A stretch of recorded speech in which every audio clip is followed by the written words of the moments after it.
ഗ്ലാസ്സിലോട്ട് ഇച്ചിരി വെള്ളം ഒഴിച്ചു. എത്ര ഒഴിക്കണം? എത്ര മതിയോ?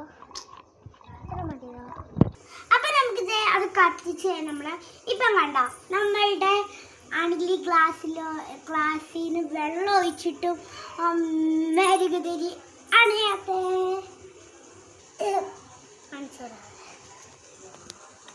കണ്ടോ കണ്ടോ ഇപ്പൊരു അണയുന്നില്ലല്ലോ. അപ്പൊ ഇതിന്റെ സ്റ്റീക്ക് ആയിട്ടുണ്ടെന്ന് പറഞ്ഞിട്ടെ. അപ്പൊ നമ്മൾ ഈ ഗ്ലാസിന്റെ പുറവശത്ത് മെഴുകുതിരി വെച്ചിട്ടുണ്ടായിരുന്നു. പറ്റിച്ച്. എന്റെ വീഡിയോ എല്ലാവർക്കും ഇഷ്ടപ്പെട്ടെങ്കിൽ ലൈക്ക് ചെയ്യണം, കമന്റ് ചെയ്യണം, ഷെയർ ചെയ്യണം.